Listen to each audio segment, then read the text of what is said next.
Shalom, shalom à toutes et à tous. Bénédiction ce soir. Quelle joie de se retrouver après cette belle convention de Pentecôte qu'on a vécue ensemble. Alors, vraiment, c'est Shalom, super. shalom à toutes et à tous. Voilà. Bénédiction ce soir. Quelle joie de se J'ai un retrouver écho. après cette belle convention C'est la technique, c'est en direct. ensemble. Alors, vraiment, c'est shalom, shalom à toutes et à tous. Bénédiction ce soir. Quelle joie de se J'ai un écho. Voilà, j'ai supprimé l'écho, excusez-moi. On n'en fait pas assez souvent des lives. Alors voilà, c'est super d'être ensemble et gloire à Dieu pour les 144 qui se connectent. Et puis on accueille aussi tous les frères et sœurs, les chrétiens du monde entier qui veulent se connecter sur ce temps de partage. Et donc nous sommes heureux de vous raconter un petit peu de la convention, mais c'est dommage qu'on vous la raconte. Mais le feu est descendu, c'était vraiment super. Le vendredi soir, on a démarré dans la louange, à l'adoration, et déjà le Seigneur a commencé à saisir les cœurs. Et puis le samedi matin, on a eu une série de prédications parmi les 12, et vraiment, c'était vraiment fort. On a pris des baffes d'amour. Le samedi après-midi, il y a eu le spectacle avec Serge Hub sur l'adoption, et vraiment, c'était vraiment très très fort, très très bon. C'était plein à craquer, des gens au fond qui étaient debout, on n'avait plus de place.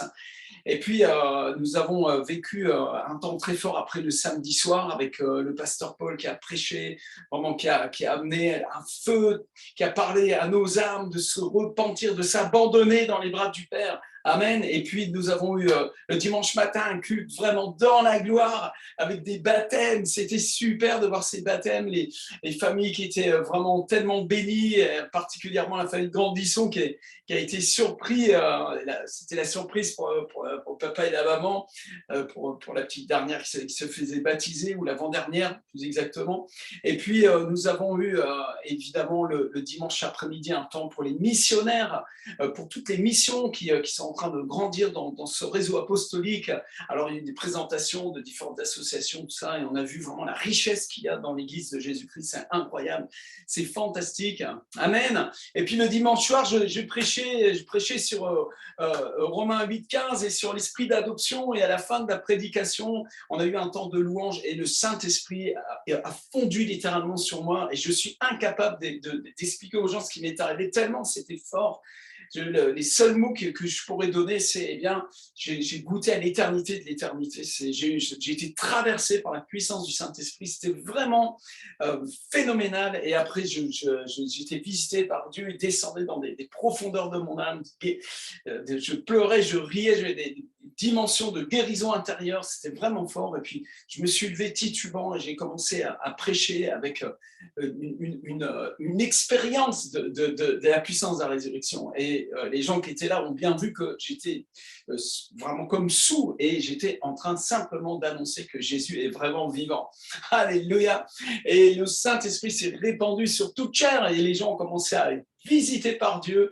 Et le résultat de tout ça, c'est des gens qui ont été embrasés. Le lundi matin, j'ai pu laver les pieds de deux nouveaux couples qui sont rentrés dans le cercle des 12, et c'était vraiment un temps tellement fort, tellement profond, tellement bénissant. Et après, on a pu prier pour tous les gens qui étaient là, et les 12 ont participé, et c'était vraiment, écoute, les mots ne suffisent pas. Tous ceux qui étaient là, ils savent de quoi nous parlons. Amen. C'était vraiment, vraiment profond, profond, profond.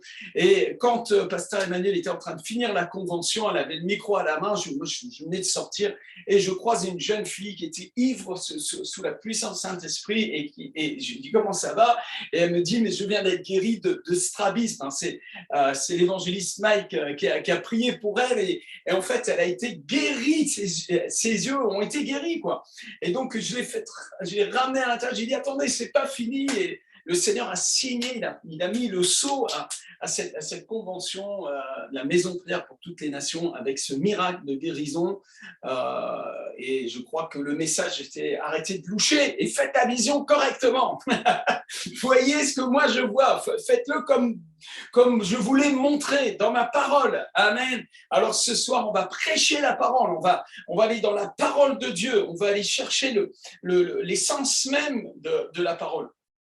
Et priez pour vous, priez pour des guérisons, des miracles, bien sûr, mais surtout priez pour que vous soyez consolidés, affermis dans cette gloire, dans cette onction, dans cette grâce qui a été répandue pendant cette fête de Pentecôte. En tout cas, chez nous, à Mantes-la-Ville, on a vécu un temps très, très, très fort. C'était vraiment super. Et les disciples sont repartis en feu et j'ai entendu des témoignages de guérison, de délivrance, de miracles, de conversion et des âmes nouvelles qui sont en train d'être touchées par Dieu. Et ça, c'est vraiment le fruit et le résultat du toucher de Dieu dans la vie d'un chrétien. Amen. Il fait de nous des gagnants d'âme, des gens remplis du Saint-Esprit qui sont passionnés pour faire connaître Jésus-Christ, le Fils du Dieu vivant, le Fils de Dieu qui est mort sur la croix pour nos péchés et il est vraiment ressuscité. Alléluia. Et il nous remplit du Saint-Esprit pour faire ce ministère, pour prêcher cette parole, la parole de la réconciliation. Alors c'est vraiment super. Avant de commencer à prêcher, d'enseigner, de prêcher l'évangile et d'aller dans la parole avec vous, j'aimerais juste vous donner quelques petites informations. Je serai dimanche prochain à Perpignan. On va traiter le sujet très épineux des liens ancestraux. Ça fait couler de l'encre. Les gens, c'est une fausse doctrine. C'est même pas une doctrine, c'est le fruit de la croix. Venez et voyez. Et on va prier pour les gens. Il y aura des délivrances, des guérisons, des restaurations, des vies transformées par la puissance du Saint-Esprit, par la puissance du sang de Jésus. Amen. Le Seigneur a dit qu'il faut libérer les captifs. Alors on le fait, c'est notre travail. C'est simple, c'est logique. Et donc là où il y a besoin de libération, on fait le travail et les gens repartent, ils sont remplis de la grâce de Dieu. Et c'est pas comme les cheveux, ça ne repousse pas. Amen. Il y a des gens, ils sont tout le temps dans la délivrance avec leur nombril. Là, il faut arrêter ça. Il faut avoir le vrai message. Le message de la croix vous libère pour toujours, entièrement. Vous venez à cette rencontre, à ce culte dans le cadre de la maison de prière de Perpignan. Alors peut-être vous aurez envie de nous rejoindre. Amen. Et puis qu'on puisse prier pour vous. J'ai aussi un message à vous faire passer. Le 7 et 9 juillet, on a le week-end Père-Fils qui est organisé dans le cadre de l'AVEC, qui est l'association qui gère notre école, l'école Mathurin-Cordier, l'école chrétienne, et aussi avec Action mondiale Espérance et la maison de prière pour toutes les nations. Week-end Père et Fils, ça c'est vraiment quelque chose qu'il faut éviter de rater. En plus, on aura Pierre Kanga avec nous, ça va être vraiment extraordinaire. Chaque séminaire qu'on fait, Week-end Père-Fils, les gens reviennent de là-bas en disant « mais pourquoi on n'est pas venu plus tôt ?» Et c'est vrai qu'il y a toujours un moment donné, pendant ces week-ends-là, où on vit quelque chose de très très fort et qui est du domaine de la restauration, de la guérison de la famille. En tout cas, moi, j'y serai avec l'un de mes fils, peut-être les deux. J'espère que Nathan pourra se libérer. Il y a aussi des gens qui bossent le samedi. J'ai aussi une bonne nouvelle à vous annoncer. Peut-être vous n'êtes pas encore au courant, mais le dernier livre est sorti. C'est le numéro 12 en plus. Donc j'aime bien ce chiffre, vous le savez. Et c'est le Saint-Esprit. Le titre, c'est Saint-Esprit, je t'aime. Et c'est une introduction à la théologie trinitaire. Et aujourd'hui, on a vraiment besoin de traiter ce sujet parce que beaucoup d'évangéliques sont un peu confus sur la Trinité, le Père, le Fils, Saint-Esprit. Il y a des gens qui croient en Jésus seul. Enfin, il y a des mélanges. Et même parmi les charismatiques, les pentecôtistes, tout ça, là, il y a vraiment besoin de faire la lumière là-dessus. Et j'ai voulu écrire un livre qui soit une introduction, bien sûr, à la théologie. Alors, je ne suis pas un docteur en théologie, je n'ai pas de doctorat, je n'ai même pas fait de théologie vraiment, mais quand ça fait 37 ans que tu lis la Bible, tu en as un petit peu derrière quand même. Et j'ai été chercher, je me suis renseigné, j'ai gratté, j'avais besoin de réponses moi-même en fait. Moi-même j'avais besoin de réponses, alors je me dis je vais mettre ça dans un bouquin pour les copains. Voilà, c'est pour vous, vous pouvez vous le procurer déjà sur le site Feu et Gloire. Et donc un livre qui traite de théologie, mais aussi de façon charismatique. Parce que le Saint-Esprit, on peut parler de lui comme ça, mais on a besoin de l'expérimenter aussi et de vivre avec lui et en lui. Amen. Gloire au Seigneur. Alléluia. J'espère que vous êtes contents que ce livre est maintenant à disposition. Je sais que plusieurs ont déjà commencé à le lire. J'ai des bons retours. Et c'est normal. Ça parle de Jésus-Christ, ça parle du Saint-Esprit, ça parle des trois hypostases de la Trinité. En lisant ce livre, vous allez apprendre des choses comme moi j'en ai appris aussi. Alléluia. Allez, maintenant, on va aller dans dans la parole. Je sais que vous êtes impatients d'entendre la parole de Dieu. Les gens qui ont faim et soif de Dieu, c'est les gens qui ont soif de la parole de Dieu, de l'enseignement de la parole. Pas juste la soif d'avoir une expérience avec Dieu, mais une soif d'avoir de la connaissance en Dieu, de la connaissance dans la parole de Dieu. Et ça, c'est très important. Et quand vous êtes comme ça, c'est que vous êtes en bonne santé spirituelle, frères et sœurs. Si vous êtes des personnes qui désiraient en connaître plus encore, de comprendre ce qui était dans le cœur des apôtres, dans leur intelligence, de comprendre ce qu'ils ont donné dans la parole, eh bien, vous êtes en bonne santé. Amen. Vous n'avez pas besoin de remplacer le discours apostolique, les enseignements des apôtres. Vous n'avez pas besoin de le remplacer. Vous avez besoin de le recevoir. Vous avez besoin de le comprendre. Vous avez besoin de vous enraciner dans les enseignements et notamment les enseignements de l'apôtre Paul concernant bien, la foi en Jésus-Christ. Amen. Alors, je vous propose d'ouvrir l'épître aux Colossiens. Alors, on ne va pas tout lire parce que là, il en faudrait quand même plusieurs heures parce que c'est véritablement une lettre très riche, très, très, très riche. Mais le peu qu'on va aborder ensemble va vraiment nous bénir, vraiment nous faire du bien. Et si votre esprit arrive à s'emparer de ce que nous allons partager, voilà, eh bien, vous allez forcément être profondément consolidé dans votre foi et dans votre marche avec Jésus. Alléluia. Alors, je salue tous les frères et sœurs aussi qui se connectent sur Facebook en direct. On vous bénit au nom du Seigneur et tous les amis qui sont sur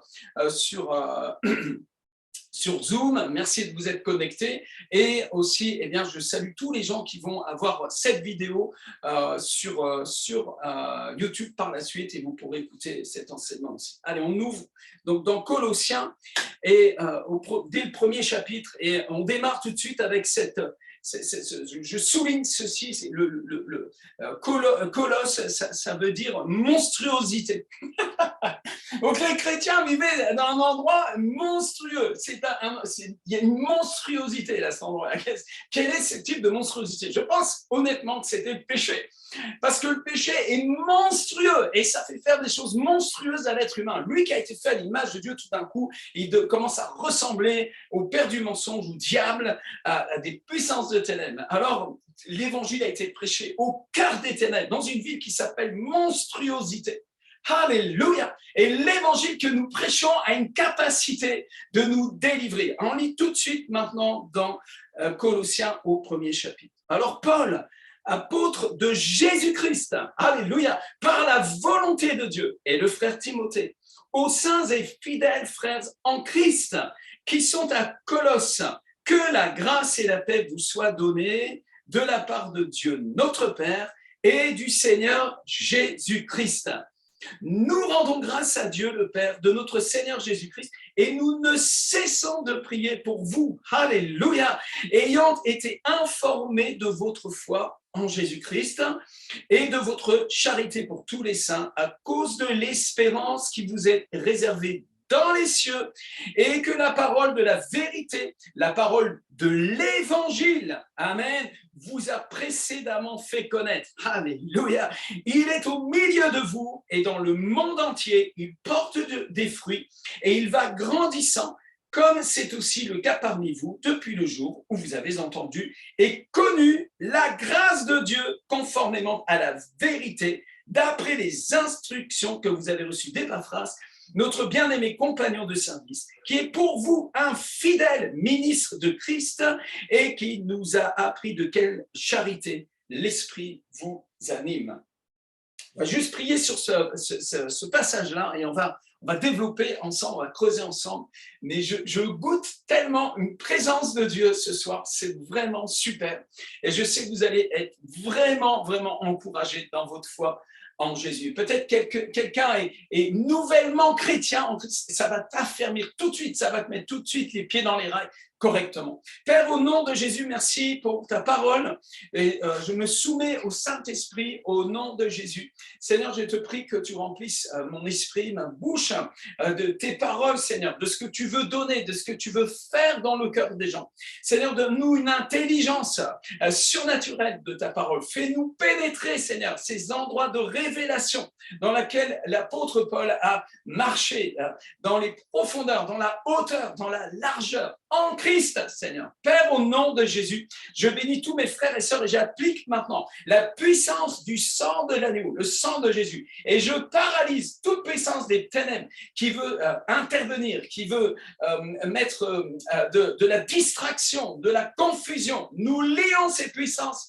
des ténèbres au nom puissant de Jésus-Christ et nous déclarons, Seigneur, agis maintenant dans les cœurs et agis en profondeur et que nous devenions qui nous sommes en toi en vérité. Connecte-nous, Seigneur, avec qui nous sommes en toi en vérité. Père, j'ai prié au nom puissant de Jésus-Christ. Amen et Amen. Alléluia. Nous parlons ici d'une lettre qui a été écrite par un homme qui s'appelait Saul de Tarse. Et Saul de Tarse, avant d'être enfant de Dieu, était possédé par le diable. Il était possédé, mais si. Il était possédé d'un esprit qui vient de l'enfer, qui s'appelle l'esprit religieux. Alors, je sais bien que le mot religieux dans la Bible n'a pas tout à fait la même consonance que ce que nous employons ici, parce que le fait d'être religieux, bibliquement parlant, c'est quelqu'un qui craint Dieu, qui désire Dieu et qui veut le Seigneur. Ok, mais là, il était animé d'un esprit religieux, mais méchant. Il était ténébreux, c'était un meurtrier. En fait, il fonctionnait avec toute la chair qui était en lui pour essayer de complaire à Dieu, bien sûr, mais il était haineux, il était plein de colère, plein de haine contre les chrétiens, contre les enfants de Dieu. Vous connaissez peut-être certaines personnes qui pratiquent certaines religions qui ont ces attitudes de cœur, cet état d'âme. Et ces personnes-là sont dans le collimateur du Saint-Esprit. Et il va les attraper. Et c'est ce qui est arrivé à Saul de Tarse. Il était sur le chemin de Damas. Et vous le savez, comme je le dis souvent, il s'est pris un coup de boule dans la gloire. Il a eu une rencontre avec qui? Avec le Fils du Dieu vivant. Avec le Verbe fait chair ressuscité d'entre les morts. Il a eu une rencontre avec un Christ ressuscité. Ça a été d'une violence inouïe. Il est tombé au sol. Il est devenu aveugle pendant 3 jours.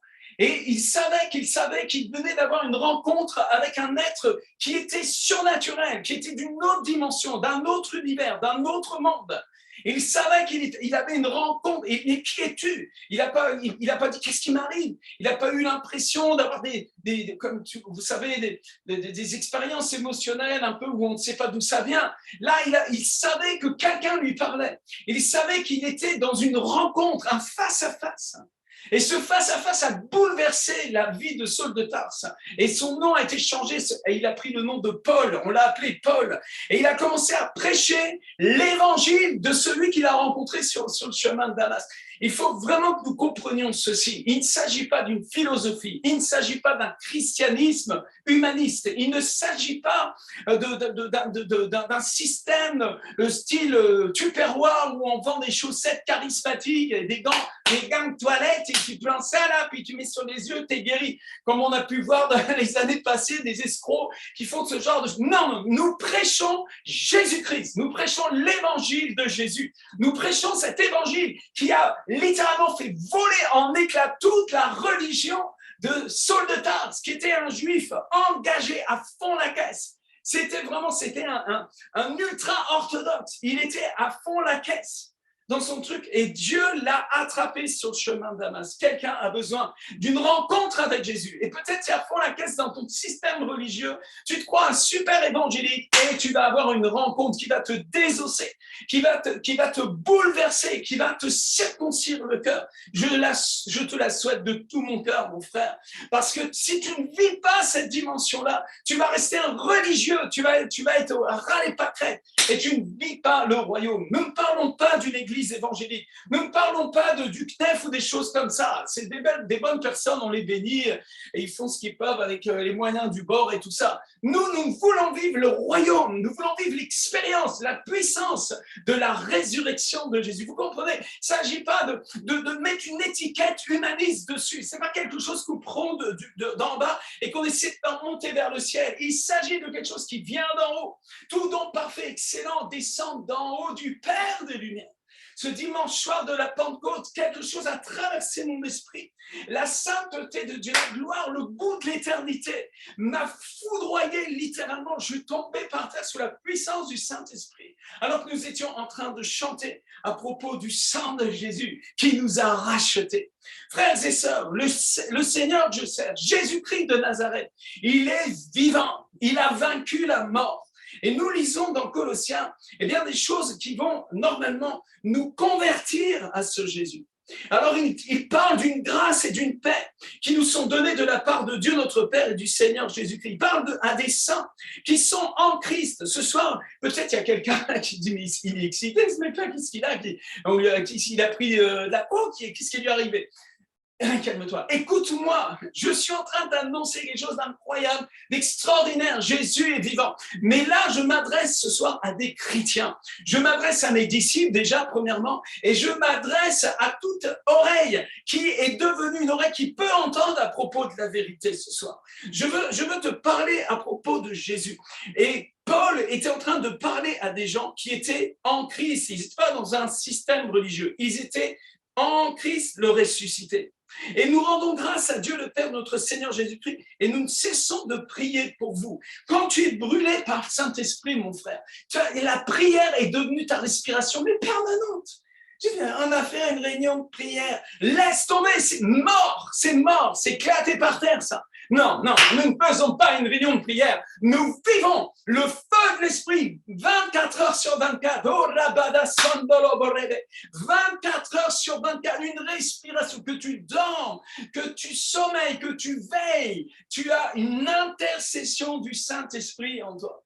Et ça, c'est tout le propos de l'apôtre Paul quand il parle de cette vie de prière. C'est pas une prière qu'on fabrique, c'est pas, on ne se force pas à prier, mais le souffle d'intercession nous a saisis, nous a remplis. Et nous prions pour nos disciples, ils brûlent nos cœurs. Nuit et jour, nous pensons à eux. Nous souffrons les douleurs de l'enfantement jusqu'à ce que Christ soit formé en eux. Vous comprenez? C'est surnaturel. Il ne s'agit pas d'une fabrication. Nous ne fabriquons pas une association. Nous sommes en train d'enfanter par la puissance de l'Esprit. Nous sommes nés de nouveau, nés d'en haut. Et cette œuvre-là n'est pas quelque chose que nous faisons, fabriquons, mais c'est l'Esprit de Dieu au travers de nous. Nous sommes son ouvrage en Jésus-Christ. Alléluia. Alors secoue ta poussière, Jérusalem, et lève-toi dans ton héritage. Tu es un héritier de Dieu, co-héritier avec Christ. C'est extraordinaire. C'est surnaturel. Alléluia.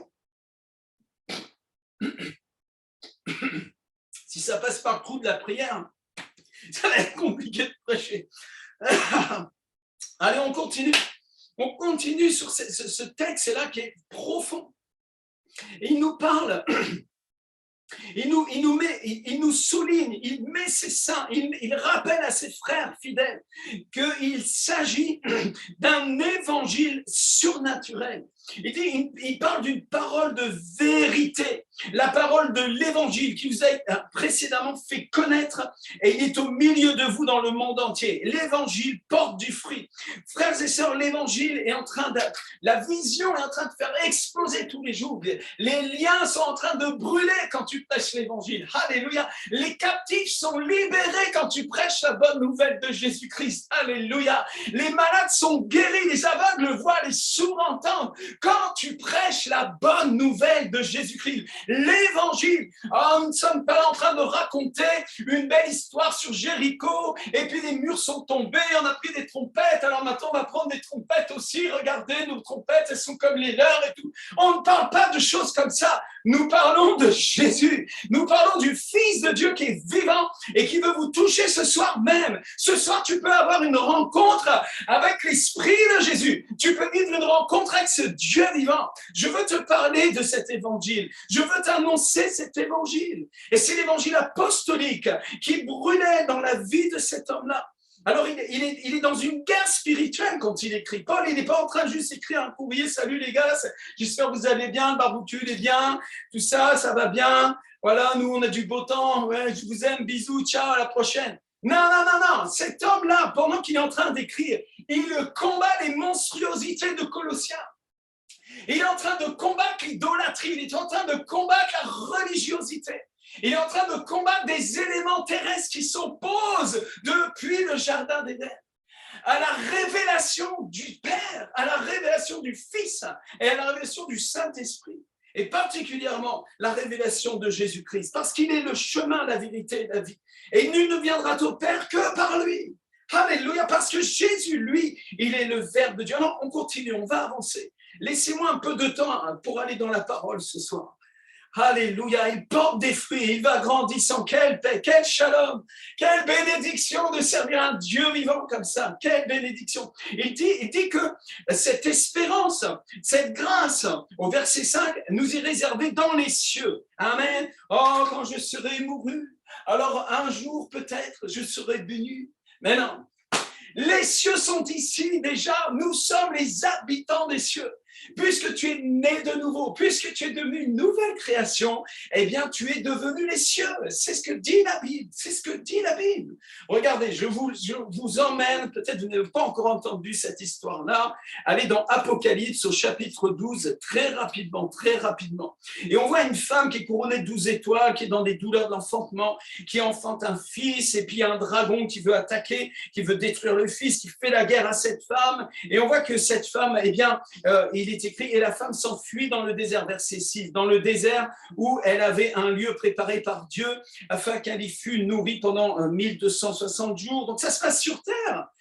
Et il y eut une guerre dans le ciel. Michel et ses anges combattirent contre le dragon et ses anges combattirent, mais ils ne furent pas les plus forts. Et leur place ne fut plus trouvée dans le ciel. Et il fut précipité, le dragon, le serpent ancien. Il est déjà jugé. Il a été mis dehors. Il y a une différence entre le royaume des ténèbres et le royaume de Dieu, le royaume des cieux. Alors il parle un plus loin. Il dit, regarde, et ils l'ont vaincu, au verset 11, ils l'ont vaincu à cause du sang de l'agneau, à cause de la parole de leur témoignage. Ils n'ont pas aimé leur vie jusqu'à craindre la mort. Hey, s'ils étaient dans les cieux, ces gens-là, s'ils étaient ailleurs qu'un endroit sur terre, ils n'auraient pas à craindre la mort. Mais là, ils sont sur terre dans la guerre spirituelle, mais ils ne sont pas de ce monde. Ils sont dans le ciel. Vous n'êtes plus de ce monde. Je vous laisse dans le monde. Vous n'êtes plus de ce monde. C'est ce que Jésus a dit. Vous comprenez? Donc, les cieux, ce n'est pas quelque chose qui est... Là, il faut prendre une fusée, puis il faut mourir, il faut entrer dans un tunnel, je ne sais pas quoi, des affaires comme ça. Non.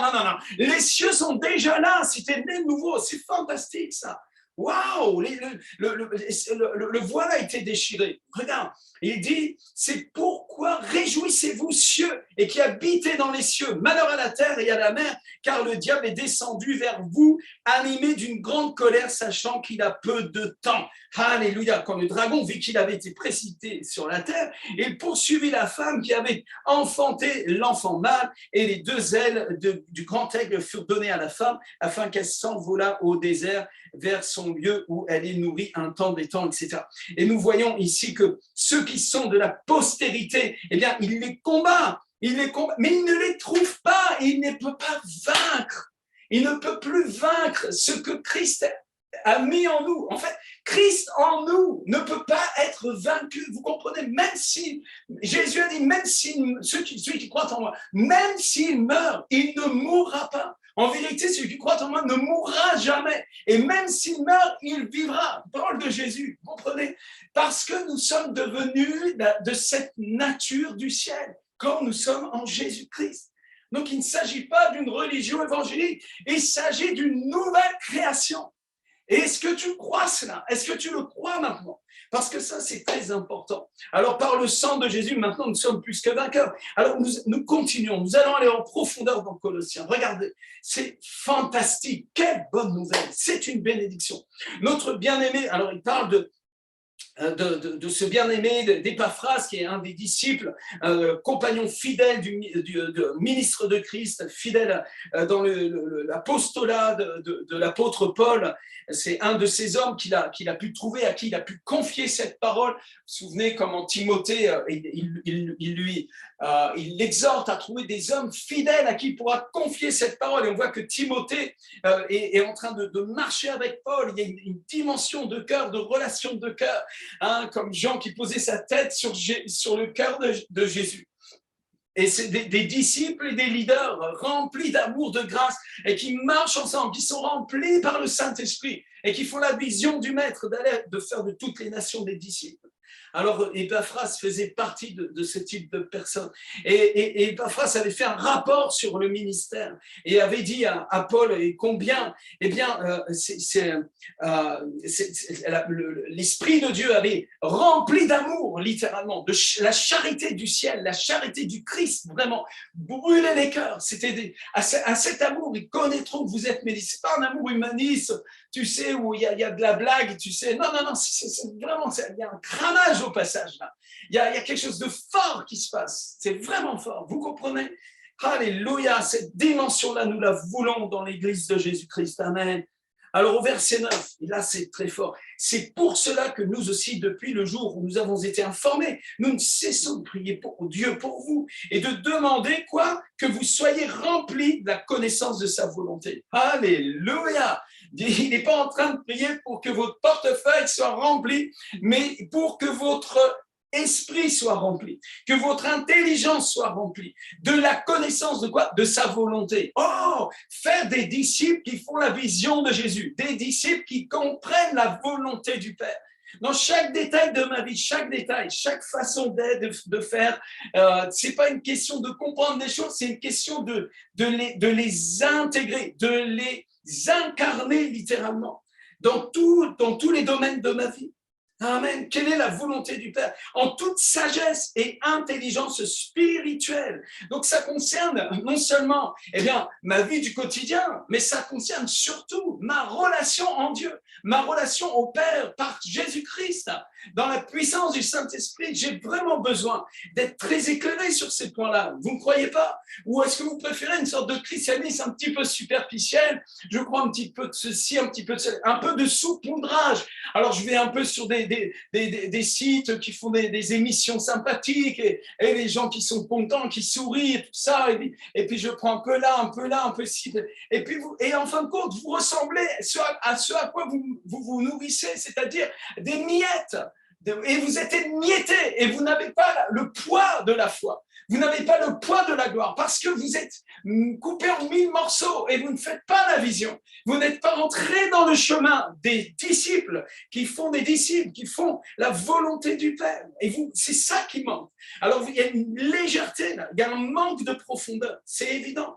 Alors, quand on prend conscience de ça, comme ça m'est arrivé un jour, on change, on se repent, on se convertit, on se met à genoux. Seigneur, c'est toi qui as raison. Brûle tout, Saint-Esprit, et que ta volonté soit faite, mon Dieu. Père, que ta volonté soit faite. Hey, des millions de gens, chaque dimanche, font cette prière au Père, que ta volonté soit faite. Et c'est des rebelles, des gens qui ne veulent pas que Dieu fasse sa volonté, mais ils lui demandent de faire sa volonté. Mais ça doit être irritant. Ça peut devenir très irritant.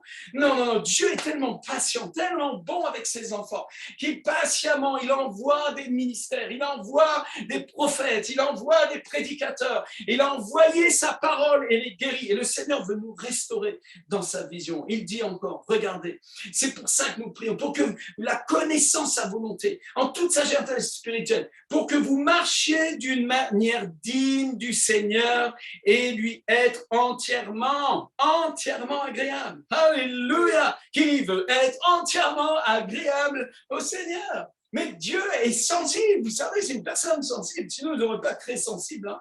Et s'il nous a créés avec une sensibilité, c'est au moins Dieu a quelque chose qui ressemble à de la sensibilité, non?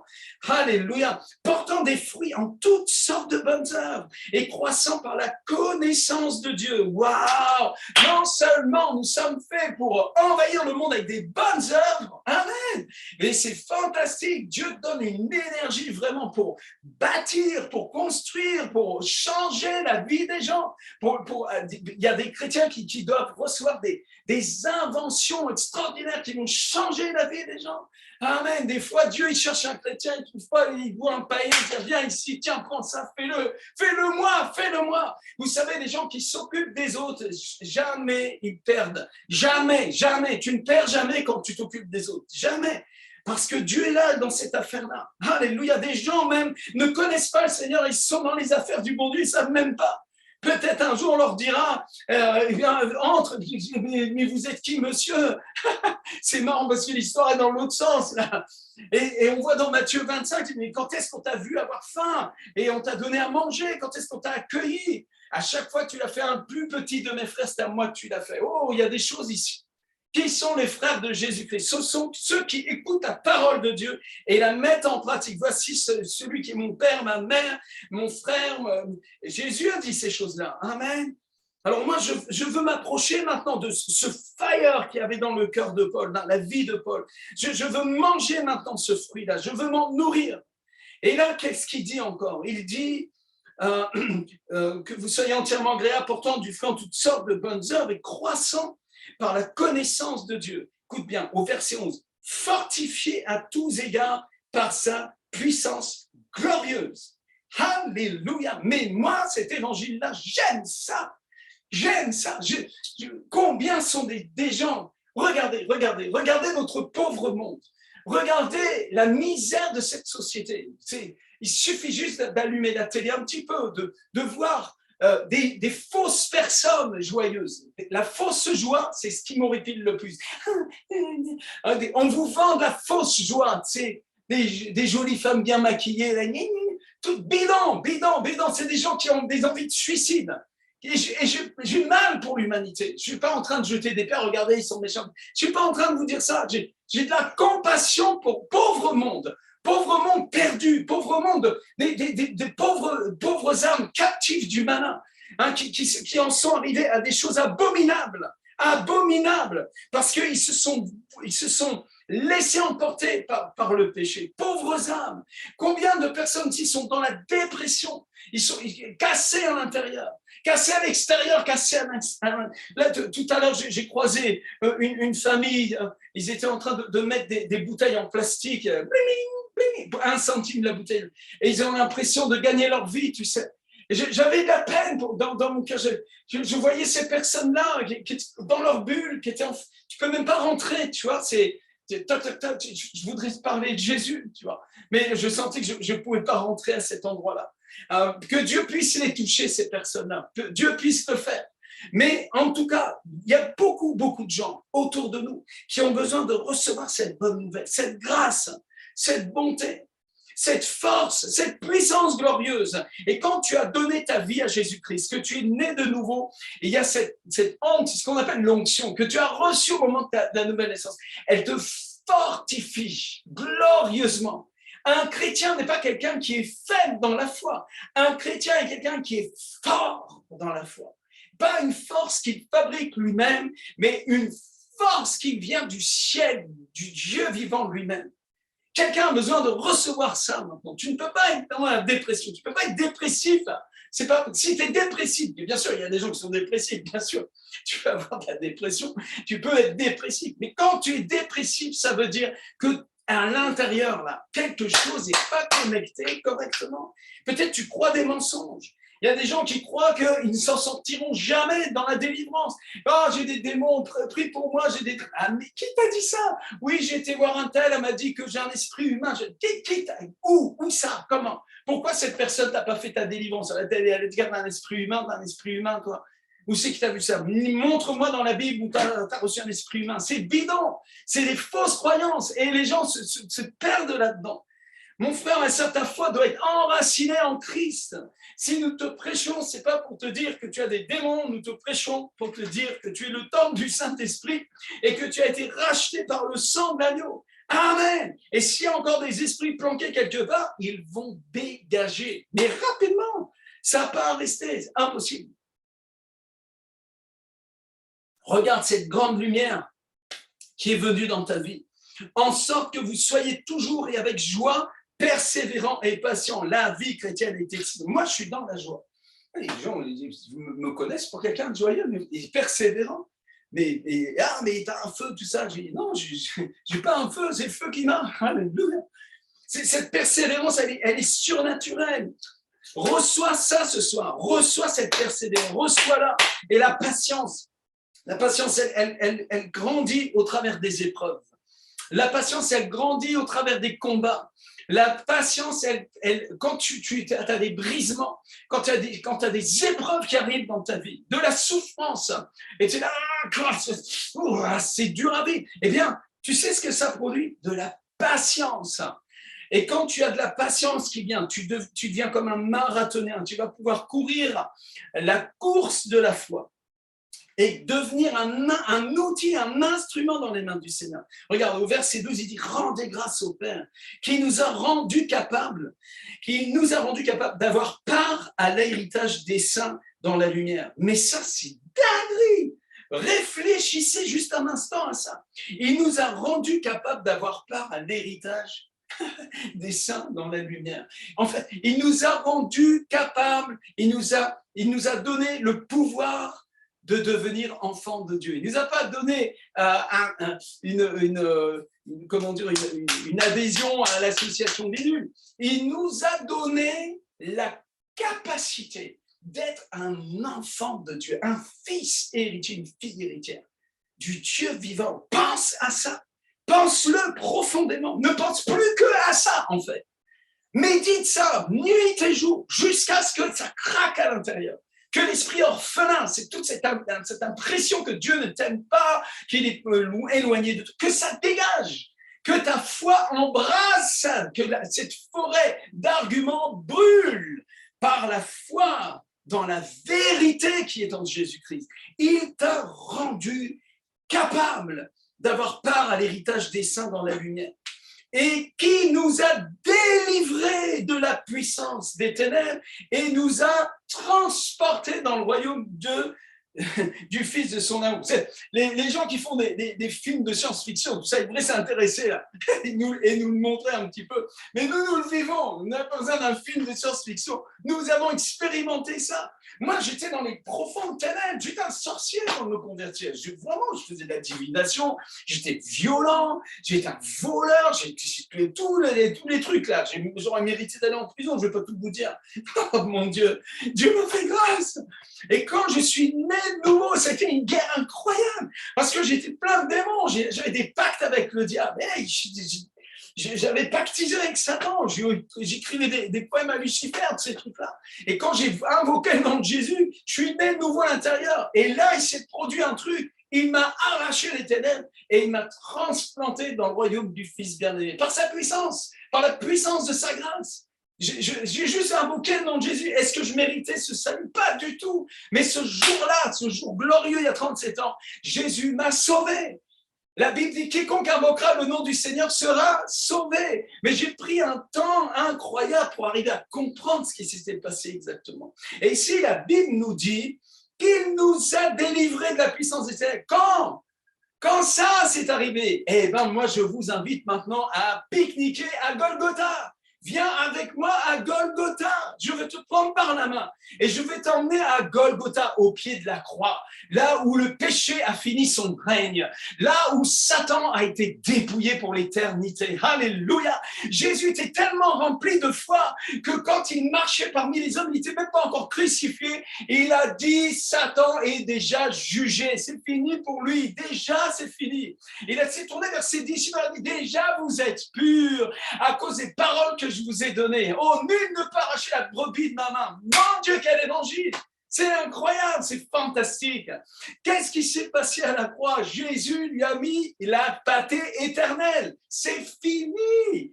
Il nous a délivrés des puissances des ténèbres et nous a transportés dans le royaume du Fils de son amour. Ah, c'est fantastique. Du Fils de son amour. Jésus, le jour où il a été baptisé, le ciel s'est ouvert. Le Père a parlé d'en haut des cieux. Il a dit, celui-ci est mon Fils bien-aimé en qui j'ai mis tout mon amour. Vous voulez l'amour de Dieu, vous voulez l'amour du Père, mais vous avez reçu Jésus-Christ, alors vous avez tout reçu en lui. Que pourra-t-il nous refuser, nous qui avons reçu Jésus-Christ, lui qui a été offert pour nous, lui qui a intercédé pour des coupables, et il nous a justifiés par son sang, et il nous a rendus dignes de son nom maintenant, par son sang précieux. C'est fantastique. Les chrétiens sont lumière. Tu es le sel de la terre, la lumière des hommes. Est-ce que tu crois cela? Alors la dépression va sortir de ta vie. Ces mauvaises pensées, elles sortent de ta vie maintenant. Et Dieu te renouvelle complètement l'intelligence. Et tu commences à fonctionner dans le royaume de Dieu. Amen. En qui nous avons la rédemption par son sang. Nous l'avons. La rédemption, attends, il faut que je mette mes lunettes, je n'arrive pas à me relire sinon. J'ai écrit trop petit. Trosas, je crois, un truc comme ça. Il y a une affaire de paiement, en tout cas. Hein. C'est incroyable. L'homme, avant de venir à Jésus, ces gens, mais regardez, ça se voit chez les artistes. Là, dernièrement, il y a la fameuse chanteuse, j'ai oublié son nom, là, qui est passée à Lille. C'est une sataniste. Elle est là avec son gars derrière et tout. C'est les gens qui sont voués à Satan, qui ont donné leur vie au diable. L'être humain, avant de venir à Jésus-Christ, il s'est vendu à Satan. Quoi. C'est incroyable. Pour différentes affaires, mais le diable te fait une sorte vas-y, prosterne-toi, adore-moi, puis je te donnerai toutes ces choses, tu vois, c'est comme un contrat, comme une alliance. Satan, il cherche des alliances, il essaie de copier Dieu, hein. Mais Dieu, lui, ne veut pas faire une alliance avec toi. Le Père a fait l'alliance avec le Fils et il te fait cadeau de cette alliance. Reçois. Alléluia. Et là, nous avons ici, eh bien, c'est le moment. La rédemption par son sang. C'est le moment de comprendre ça. Tu as été racheté par le sang de Jésus. Beaucoup de chrétiens. Écoutez-moi bien ce que je dis. Ce message-là, si vous le recevez avec la foi que Dieu donne pour le croire, votre vie ne sera plus jamais la même. Votre vie spirituelle, votre vie chrétienne. Vous avez reçu la rédemption. Vous l'avez, la rédemption. Par son sang. Amen. Tu as combien sur toi pour ta rédemption? Il faut qu'on te rachète. On va te racheter combien? Combien tu vaux? 20 millions? 100 millions? Combien d'âmes il faut donner à ta place pour te sauver?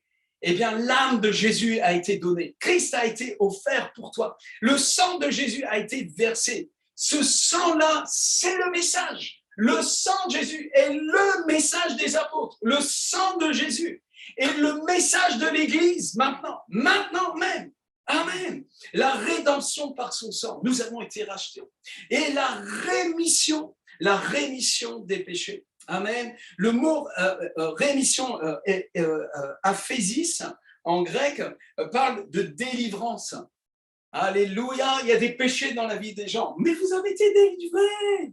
Les démons sont des menteurs. Ils sont perdus. Ils ne savent même plus comment mentir. Satan, père du mensonge, est dépouillé, vaincu. C'est fantastique. Dieu te délivre, Dieu te libère, non seulement du péché originel, mais de tous tes péchés. Tu es lavé dans son sang précieux. Est-ce que tu le crois? J'ai besoin que tu le crois, sinon tu ne vas pas avancer avec moi. Alors maintenant que Paul a établi cette réalité, que le Saint-Esprit fait une œuvre profonde, puissante, tangible, authentique, que tu sentes ou que tu ne sentes pas, dans le monde des esprits, il nous a délivrés. Alléluia. Et si tu veux bien croire ça avec moi, et que tu commences à marcher avec le Seigneur, écoute bien, maintenant nous pouvons te parler de ce Jésus. Il est l'image de Dieu, du Dieu invisible. Le premier-né de toute la création, car en lui ont été créées toutes les choses qui sont dans les cieux et sur la terre, les visibles et les invisibles. Trône, dignité, domination, autorité, tout a été créé par lui et pour lui. Il est avant toute chose et toute chose subsiste en lui. Il est la tête du corps de l'Église. Alléluia. Il est le commencement, le premier-né d'entre les morts, afin d'être en tout le premier. Car Dieu, écoute bien, car Dieu a voulu que toute plénitude habitât en lui. En qui? En Jésus. Toute plénitude. Amen. C'est-à-dire que le Verbe de Dieu, le Créateur de l'univers, le Fils du Dieu vivant, la deuxième hypostase, la deuxième personne de la Trinité, est venu, s'est fait chair. Et ça, c'était le plan divin. C'est ce qu'il a conclu en lui-même dès la fondation, avant même la fondation du monde en réalité. Car Dieu a voulu que toute plénitude habite en lui. Il a voulu par lui réconcilier tout avec lui-même. Amen. Si tu as Jésus-Christ comme sauveur et Seigneur, tu as été réconcilié avec lui-même, tant ce qui est sur la terre et ce qui est dans les cieux, en faisant la paix par lui, par le sang de sa croix. C'est une dinguerie. La terre est en train de soupirer après la manifestation des fils et des filles du Dieu vivant. qui sont déjà sur terre. Et le ciel et la terre ne font qu'un. Nous avons été réconciliés. Nous sommes dans une autre dimension. Il y a cette dimension de l'Église. On nous a tellement tirés vers le bas, tellement emmenés dans la philosophie, dans des mensonges, dans des histoires charnelles, alors que nous sommes quelque chose d'autre que ce que l'être humain peut encore même imaginer. Ce soir, le Saint-Esprit veut te remplir, te toucher, te visiter, faire une œuvre nouvelle dans ta compréhension. Vous comprenez? Dieu veut te faire sortir de l'humanisme religieux. Il veut te faire goûter au royaume. Il veut te faire rentrer dans cette profonde dimension que tu as, pour certains, vous l'avez pressenti. Vous vous êtes dit, mais c'est pas possible, il y a autre chose. Il y a une autre dimension. Ça ne peut pas être ça la vie chrétienne, il y a autre chose. Mais bien sûr, mon ami, il y a vraiment une autre dimension pour toi. Alléluia, Christ est la tête de l'Église. Et il est sorti du tombeau. Alors, car Dieu a voulu que toute plénitude habite en lui. Amen. Et vous qui étiez autrefois étrangers et ennemis par vos pensées et par vos mauvaises œuvres, il vous a maintenant réconciliés par sa mort dans le corps de sa chair pour vous faire paraître devant lui saint, irrépréhensible et sans reproche, si du moins quoi, vous demeurez fondés et inébranlables dans la foi, sans vous détourner de l'espérance de l'évangile que vous avez entendu. C'est fort, c'est puissant. Tu ne comparais pas devant le Seigneur. Tu n'apparais pas devant le Seigneur, saint et irréprochable, par le moyen de tes bonnes petites œuvres, de tes efforts spirituels. Oh, je vais faire un jeûne. Après, je pourrais venir devant le Seigneur et là, Dieu me verra propre et pur. C'est de la religion et ce n'est pas l'évangile. Qu'est-ce que me dit l'apôtre? Qu'est-ce qu'on nous enseigne ici?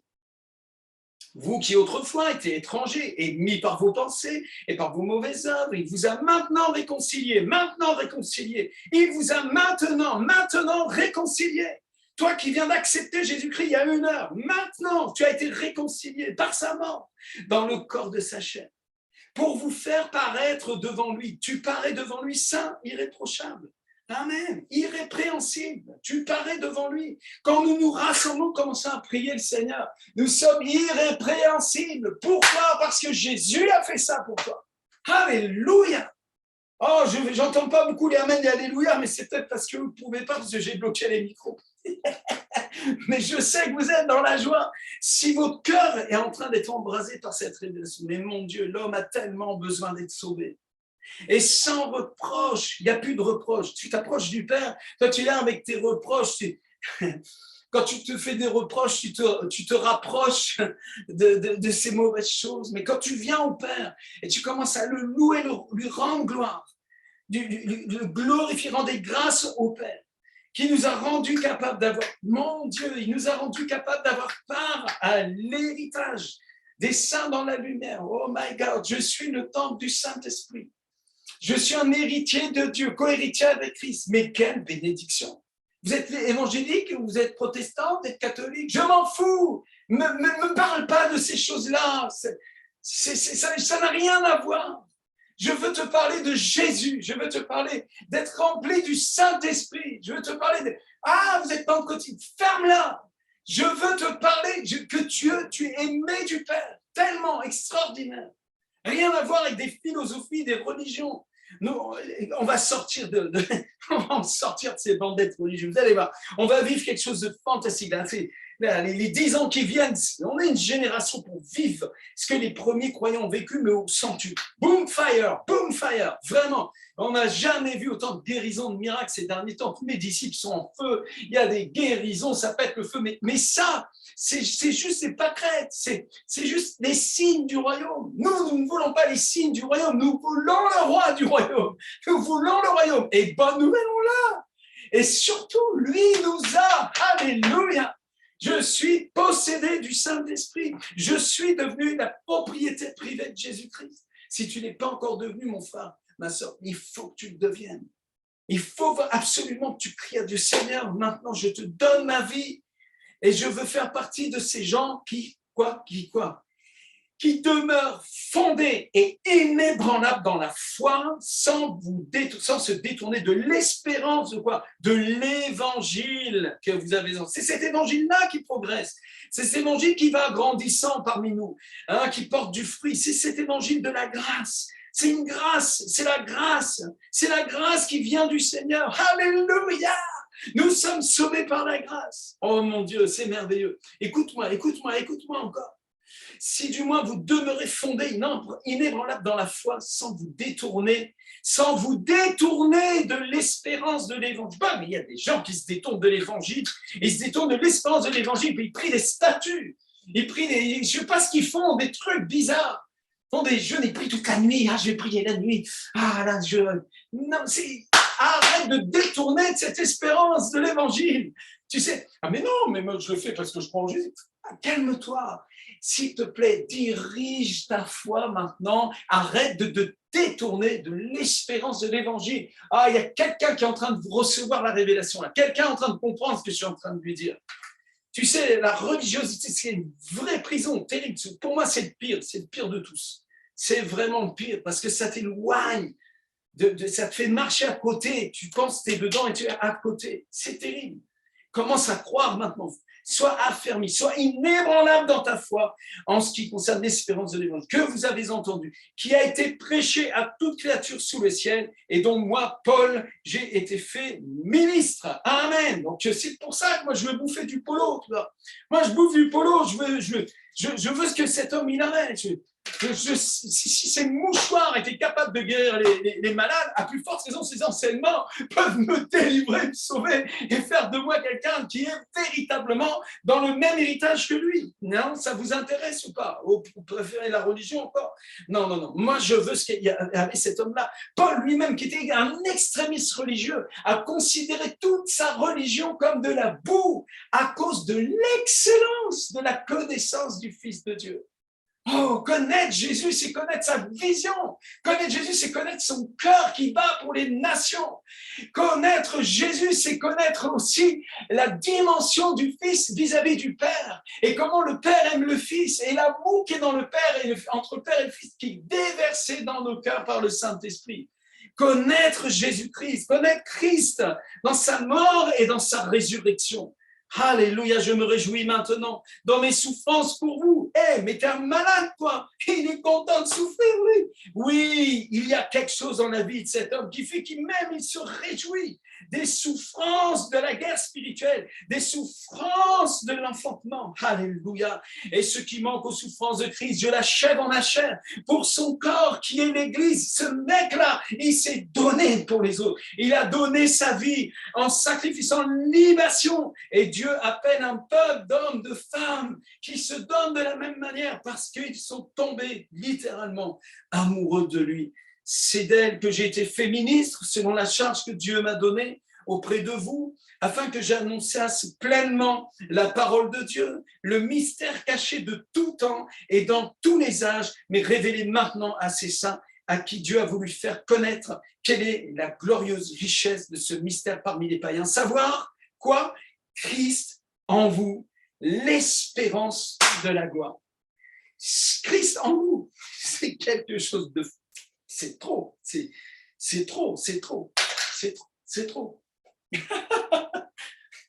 Et Paul, il parle de quoi? Il parle pas de philosophie, il nous brosse pas la tête avec je sais pas quoi. Là, il est en train de nous donner littéralement à Christ.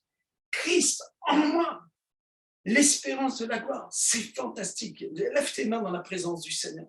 Réalise que Dieu est là au milieu de nous par son esprit.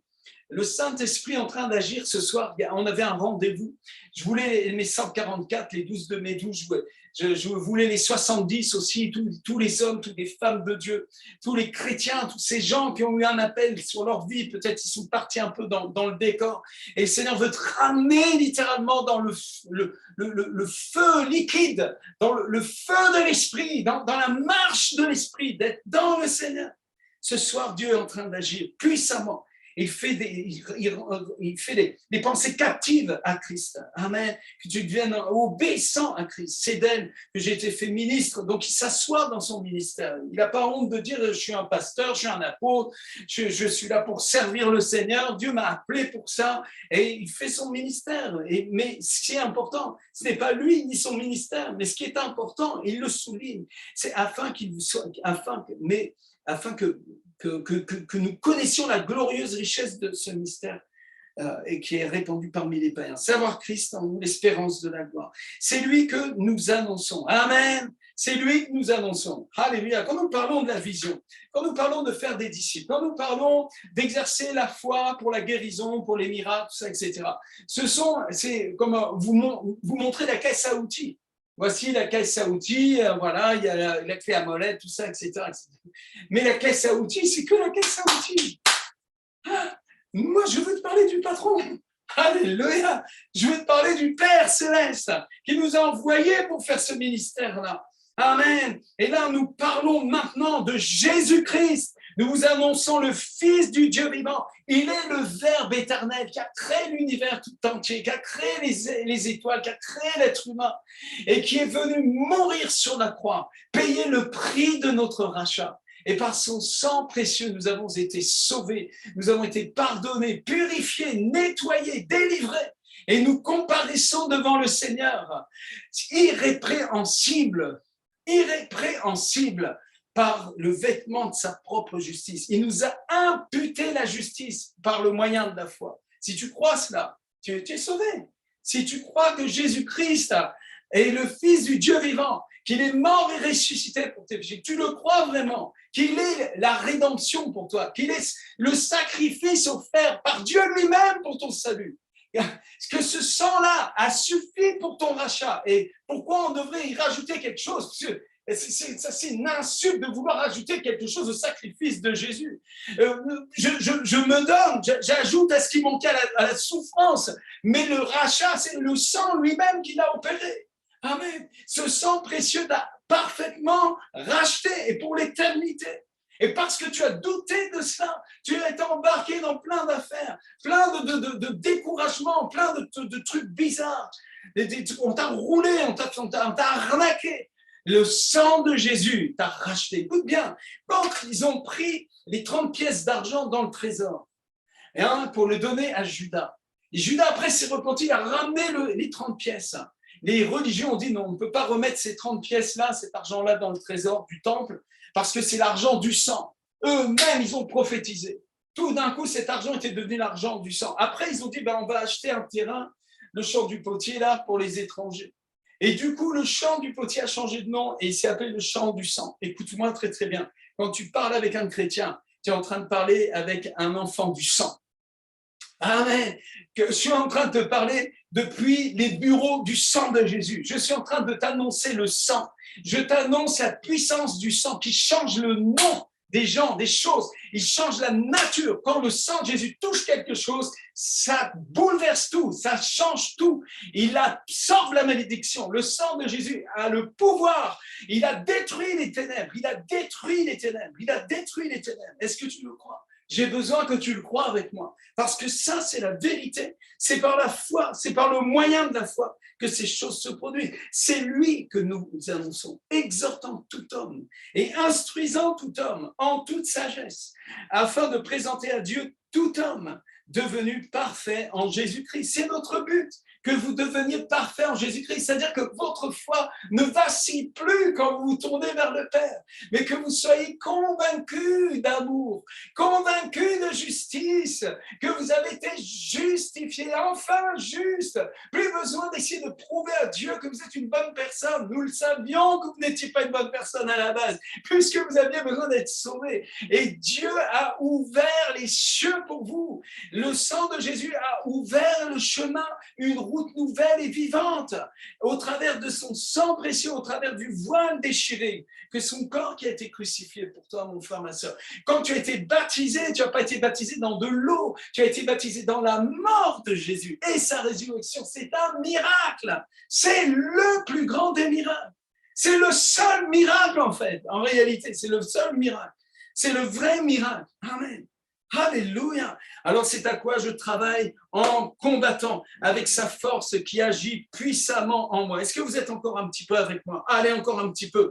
Je veux en effet que vous sachiez combien est grand le combat que je soutiens pour vous et pour ceux qui sont à Laodicée et pour tous ceux qui n'ont pas vu mon visage dans la chair, afin qu'ils aient leur cœur rempli de consolation, afin qu'ils soient unis dans la charité et enrichis d'une pleine intelligence pour connaître le mystère de notre Dieu, Père et de Christ, mystère dans lequel sont cachés tous les trésors de la sagesse et de la science.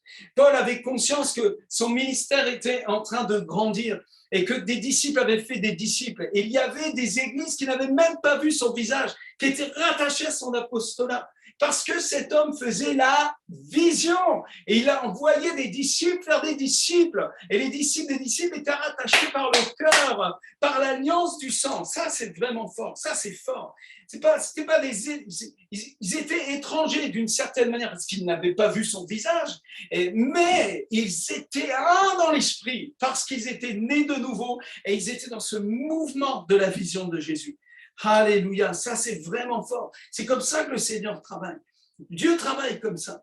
Et il prie pour que les mystères dans lesquels sont cachés tous les trésors de la sagesse et de la science, tous ces mystères qui sont en Christ, eh bien, soient répandus dans tout le corps. Et nous prions pour cela ce soir, que tu sois visité par Dieu de cette manière-là. Je dis cela afin que personne ne vous trompe par des discours séduisants. Amen, des discours séduisants. Et aujourd'hui, il y a des discours séduisants, il y en a un paquet. Hein. Il y a un paquet de cocos. Hein. Il y en a toutes sortes. Il y a des gens qui sont capables de vous prendre Ésaïe 53 et de vous détourner de Jésus-Christ et de vous tourner vers eux. C'est incroyable. Ils ont une capacité. Ils prennent ce passage qui est christocentrique à 1000%. Il n'y a pas plus christocentrique qu'Ésaïe 53. Et le type, il te prend ce passage-là et il te détourne de Christ pour que tu le regardes lui. C'est incroyable. Incroyable. C'est de la séduction, c'est dangereux, c'est mauvais, c'est des choses mauvaises. Et la parole de Dieu, les écrits de Paul sont dans la guerre spirituelle contre ces choses-là. Et le véritable prédicateur est embrasé de cette guerre spirituelle contre les mensonges du malin qui viennent déguisés en anges de lumière. Vous voyez, dans l'épître aux Galates, il se plaint de ces faux apôtres qui prêchaient la circoncision dans la chair et tous ces trucs-là et qui voulaient judaïser, faire tout, et en fait détourner les gens de la plénitude de la grâce de Dieu en Christ, de la véritable conversion, de la véritable expérience authentique, tangible et éternelle d'être en Christ, d'être dans le Seigneur. Je dis cela afin que personne ne vous séduise par des discours séduisants, hein, qui ne vous trompent par des séduisants. Car si je suis absent de corps, je suis avec vous en esprit, voyant avec joie le bon ordre qui règne parmi vous et la fermeté de votre foi en Christ. Ainsi donc, comme vous avez reçu le Seigneur Jésus-Christ, marchez en lui, étant enracinés, fondés en lui, affermis par la foi, d'après les instructions qui vous ont été données et abondés en actions de grâce. C'est le premier verset que j'ai eu au début de ma conversion. Quand je suis arrivé à l'église, c'était le verset qu'elle m'avait donné, cette sœur-là, je crois qu'elle s'appelait Sophie, de souvenir, et elle m'avait donné ce verset. Ainsi donc, comme vous avez reçu le Seigneur Jésus-Christ, marchez en lui, étant enracinés, fondés en lui. Et malheureusement, eh bien, ce verset, je ne l'ai pas mis en pratique pendant des années, je me suis fait avoir. J'avais reçu Jésus, puis après, j'ai marché autrement, dans plein de trucs, et je me suis fait rouler.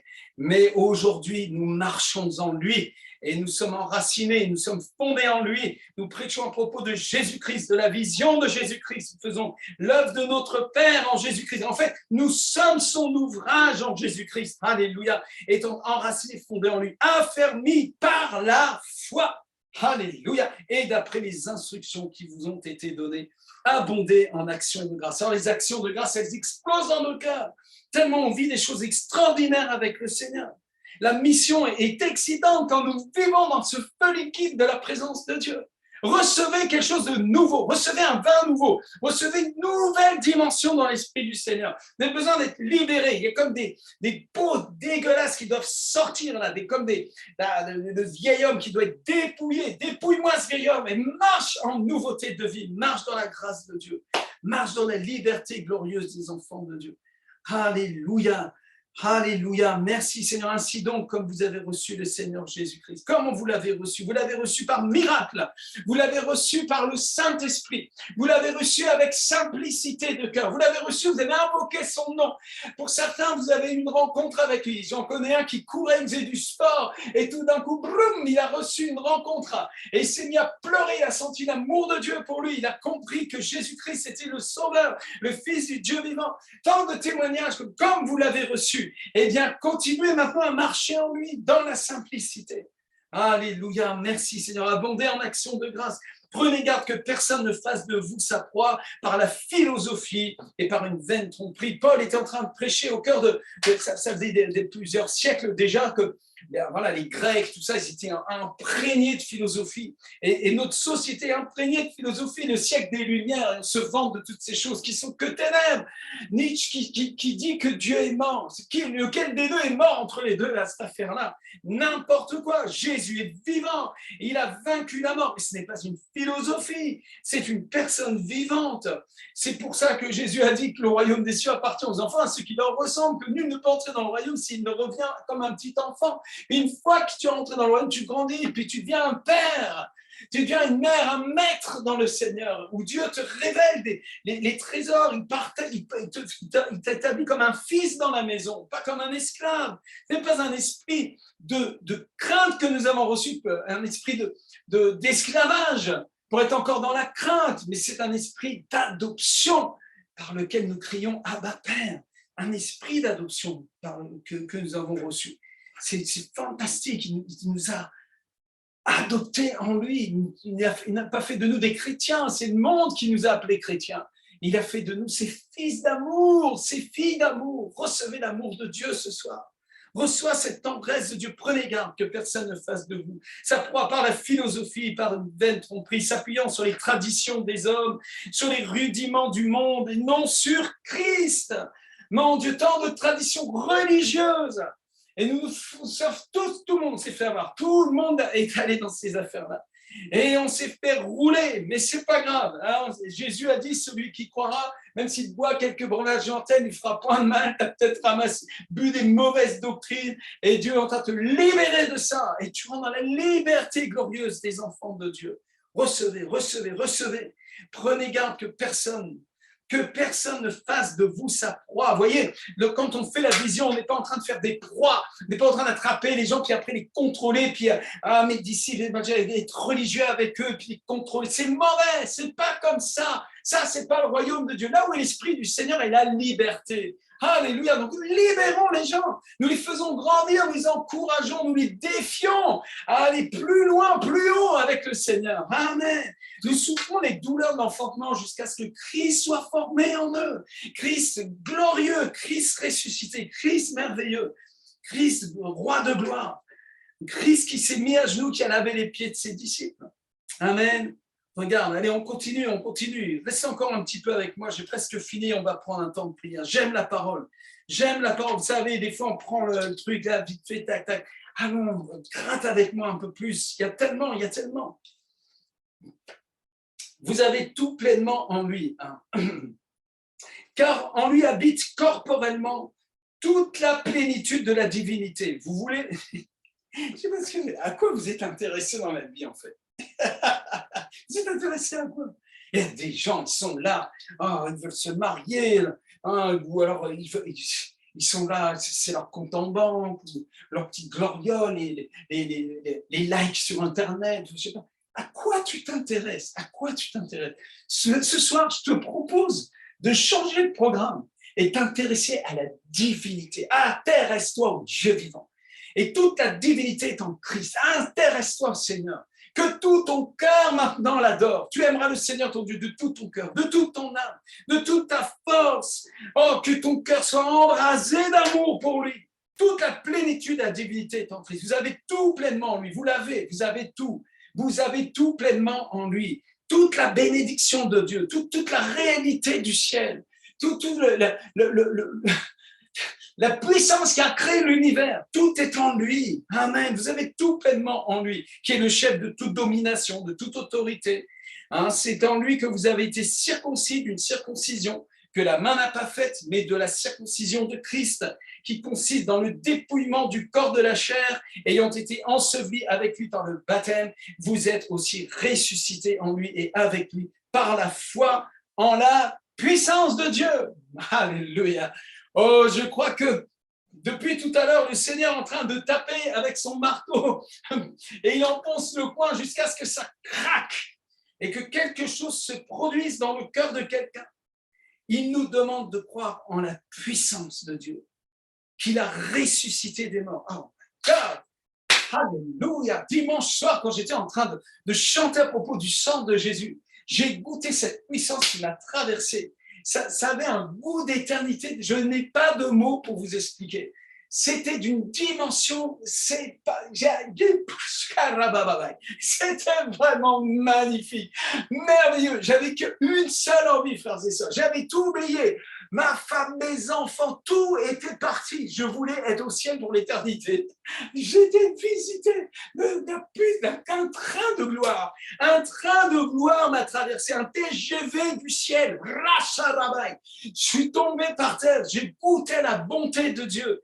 Mon Dieu, le psaume dit, car sa bonté vaut mieux que la vie. Alléluia. Mais celui qui a écrit ça, il a goûté ce machin-là. Là. C'est énorme, c'est énorme. Je veux que tu goûtes ça, mon frère, ma soeur. Je veux que tu goûtes ça. Je veux que mes leaders, là, tous les pasteurs qu'on a dans le réseau d'Alben, vous goûtiez la bonté de Dieu.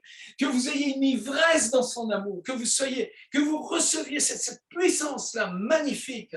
Alors votre prédication va être bouleversée. Et c'est la puissance qui a ressuscité Jésus d'entre les morts quand même. C'est pas rien. Hein? Et elle nous est adressée. C'est pour nous et pour nous ce soir. Maintenant, dans l'instant, je vais prier là. Oh, non, c'est fantastique. Tu as combien sur toi? Tu n'as pas besoin de payer. Reçois.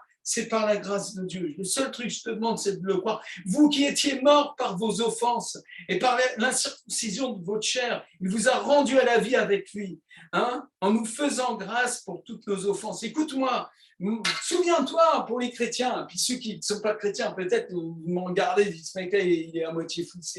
Oui, je suis fou d'amour, c'est vrai, c'est la vérité.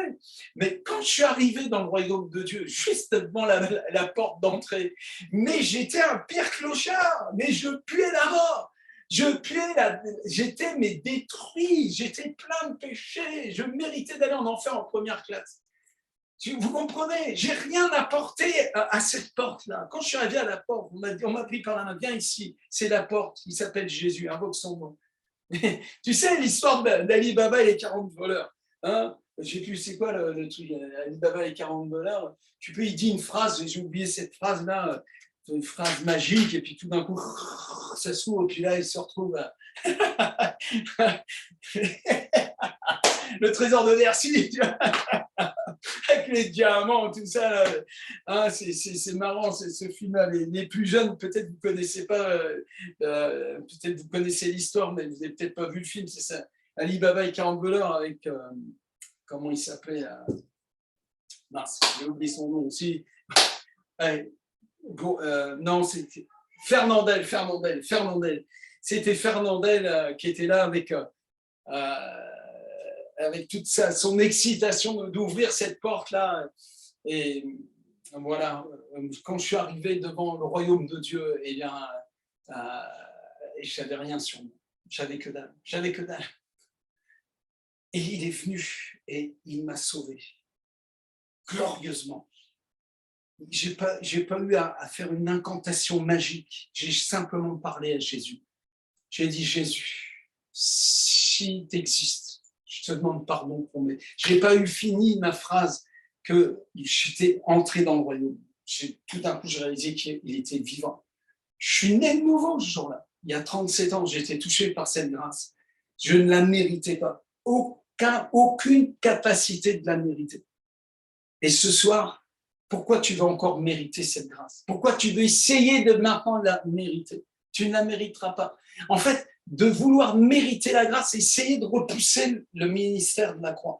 C'est essayer de repousser l'amour du Père. C'est d'être encore un orphelin qui essaye de se débrouiller sans Dieu. C'est encore manger l'arbre de la connaissance du bien et du mal. Et de se faire avoir avec cette affaire de la religion, cette affaire en fait du mensonge à propos de la bonté du Père. Dieu ne vous aime pas vraiment. Dieu pense que si vous mangez ce fruit, vous allez être comme lui après, et puis il va y avoir un rapport de force entre vous, il y aura une compétition parce qu'il ne vous aime pas vraiment. Et votre pasteur non plus, il ne vous aime pas vraiment. Non, il vous utilise, etc. Vous voyez, c'est un mensonge. Mais quand nous entrons dans le royaume, quand nous sommes remplis de l'amour du Père, le Seigneur nous libère et nous ne faisons pas les choses pour complaire, mais nous faisons les choses par amour, par la grâce de Dieu. Et nous avons été sauvés par grâce. Nous avons été sauvés par la bonté de Dieu. Nous avons été sauvés de façon surnaturelle. C'est quelque chose qui nous a été donné d'en haut. Et quand nous avons invoqué le nom de Jésus, c'était lui-même qui nous a poussés dans ses bras, qui nous a attirés à lui. Nul ne vient au Fils si ce n'est le Père qui l'attire. Jésus a dit que le Saint-Esprit viendrait pour convaincre de péché, de justice et de jugement. Et le Saint-Esprit est en train de le faire ce soir encore. Il est en train de convaincre de péché, de justice et de jugement. De péché parce qu'il ne croit pas en moi, dit le Seigneur. De justice parce que je m'en vais au Père, que vous ne me verrez plus. Mais le Saint-Esprit, lui, va faire cette œuvre-là, de vous révéler la justice, la bonté du Père, la justice divine, cette justice accomplie à la croix. Et puis de jugement, parce que le prince de ce monde est déjà jugé, il est jeté dehors. Dehors de où? Dehors de ce royaume. Alléluia, du royaume de Dieu. Amen. Et nous sommes dans le royaume. Et vous étiez morts par vos offenses et par l'incirconcision de votre chair. Et il vous a rendu à la vie avec lui, en nous faisant grâce pour toutes nos offenses. Vous voyez, comme il dit nous, il parle de vous, vous étiez morts, et nous, parce que nous sommes pareils, nous sommes au même niveau, il nous a fait grâce pour toutes nos offenses. Il a effacé l'acte dont les ordonnances nous condamnaient et qui subsistait contre nous. Il l'a effacé, mon bien-aimé. Ma bien-aimée, tu es sauvé, pardonné. C'est comme si tu n'avais jamais commis un seul péché devant Dieu. Cette affaire du sang de Jésus est suffisante. Alléluia. Il a détruit en le clouant à la croix. Amen. Il a effacé l'acte dont les ordonnances nous condamnaient et qui subsistait contre nous. Et il l'a détruit en le clouant à la croix. Il l'a détruit en le clouant à la croix. Ça s'est passé il y a 2000 ans. Il l'a détruit. Il l'a détruit. Alléluia. Ça, c'est fantastique. Est-ce que tu le crois? J'ai besoin que tu le crois. En raison de ça, il a détruit, en le croyant, il a dépouillé les dominations et les autorités. Il les a livrées publiquement en spectacle en triomphant d'elles par la croix. Que personne donc ne vous juge au sujet du manger, du boire, etc. Ne tombez pas dans la religion. Chapitre 3, il dit, si donc vous êtes ressuscités avec Christ, cherchez les choses d'en haut, où Christ est assis à la droite de Dieu. Affectionnez-vous aux choses d'en haut et non à celles qui sont sur la terre, car vous êtes morts et votre vie est cachée en Christ, en Dieu. Quand Christ, notre vie, paraîtra, alors vous paraîtrez aussi avec lui dans la gloire. Je vous le dis, ce en haut est en nous. Ce en haut n'est pas à 1 milliard de kilomètres de nous. Ce en haut est venu habiter en nous. Et maintenant, j'aimerais prier pour vous. J'aimerais vous bénir. J'aimerais me mettre avec vous dans la prière. J'aimerais intercéder maintenant pour vous.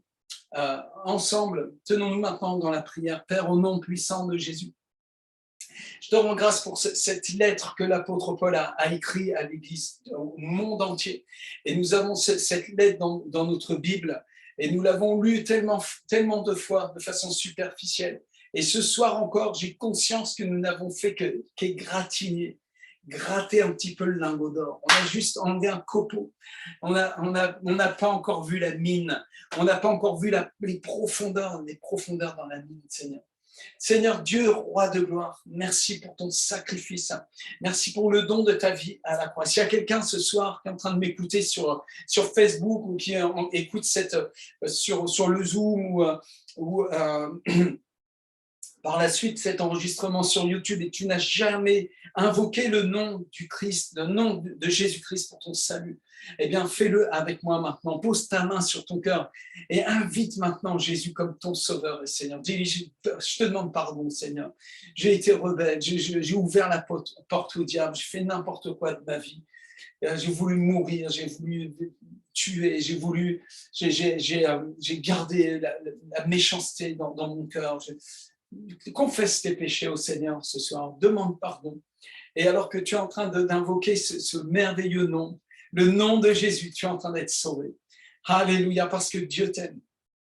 Dieu t'aime, t'a tant aimé qu'il a donné son Fils unique en sacrifice, afin que quiconque croit en lui ne périsse point, mais qu'il ait la vie éternelle. Si tu es en train d'invoquer le nom de Jésus, écris-moi, je veux parler avec toi, je t'offrir un livre, je veux t'encourager.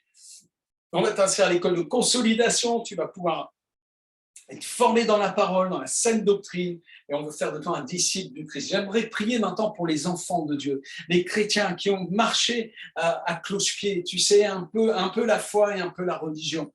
Ce soir, je te demande de poser ton pied, l'autre là, celui que tu tiens en l'air là, pose-toi maintenant et mets tes deux pieds dans la foi en Jésus. Tu as été sauvé glorieusement. Alléluia. Et Yeshakarababa, si nous marchons dans la lumière, comme lui-même est dans la lumière, pas à cloche-pied, à fond la caisse dans la foi, je crois, Seigneur. Dis-lui, je crois maintenant, Seigneur. J'arrête de douter. Je refuse ce doute, ces doutes qui luttent dans mon cœur concernant la justice que tu m'as accordée, cette rédemption que tu m'as accordée à la croix. Je refuse ces doutes maintenant. Dis-lui, au nom puissant de Jésus, Seigneur, je me repens ce soir de toute forme de religiosité. Allez, dis-lui, Seigneur, je te demande pardon ce soir. Pardon, vraiment. Je suis vraiment, honnêtement, je suis désolé d'avoir refusé que tu m'aimes. Dis-lui, Seigneur, pardon, je t'ai offensé à refuser ton amour, à éviter ton amour. Les stratégies d'évitement de la bénédiction. Seigneur, je me suis comporté comme un orphelin, une orpheline. Dis-lui, parle au Seigneur. Allez, fais la paix avec toi-même maintenant. Et sois libéré de cet esprit orphelin. Ce n'est pas un esprit d'orphelin que tu as reçu. Ce n'est pas un esprit de servitude pour être encore dans la crainte. Mais c'est un esprit d'adoption. Alléluia. Reçois maintenant. Reçois. Saint-Esprit agit maintenant. Souffle, Seigneur. Touche les orphelins et guéris les cœurs brisés. Oh, les cœurs brisés, les âmes qui ont été tourmentées. Parce que quand on est loin de Dieu, on est tourmenté. Même si on fait du yoga, des machins, on est tourmenté jusqu'à ce qu'on tombe dans les bras d'amour du Père. Recevez, recevez, recevez, recevez. Vous avez été sauvés par le sang de Jésus. Et maintenant, vous avez cette conviction qui vient, cette révélation maintenant, par la puissance du Saint. Soyez puissamment fortifiés dans l'homme intérieur, par cette puissance glorieuse. Maintenant, alléluia, plusieurs personnes sont en train d'être touchées par la grâce de Dieu. Et je chasse maintenant toute puissance de ténèbres, tout esprit méchant qui tourmente les âmes. Je vous coupe maintenant, je vous coupe maintenant, les contacts là, terminés, dehors, allez, ça sort. Tout le monde dehors, au nom de Jésus-Christ de Nazareth. Seigneur, tu libères ton Église, tu fais du bien, tu guéris les cœurs brisés, Seigneur. Merci, plus d'onction, Seigneur, plus de ton amour, plus de ton toucher, Seigneur. Alléluia. Avec quelqu'un en train de recevoir le baptême du Saint-Esprit, recevez avec le parler en langue. N'ayez pas peur. On vous a foutu la trouille avec ça. Vous avez eu peur, vous avez entendu des mauvais enseignements là-dessus. C'est tout simple. Et tu reçois le baptême du Saint-Esprit, c'est normal, tu pries des langues nouvelles. Hein, ceux qui croiront en mon nom, ils chasseront les démons et parleront des langues nouvelles. Alléluia. Alors ces langues, la glossolalie, elle libère les autres dons spirituels. Alléluia. Merci Seigneur. Merci pour ta grâce Seigneur. Merci pour ton amour. Merci pour ton feu Seigneur. Allez, pour les soldats de Jésus, ceux qui veulent prêcher l'évangile, qui veulent aller avec les signes, les miracles, allez, recevez maintenant un toucher de Dieu. Père, étends ta main et permets qu'ils soient revêtus d'onction de puissance, l'autorité.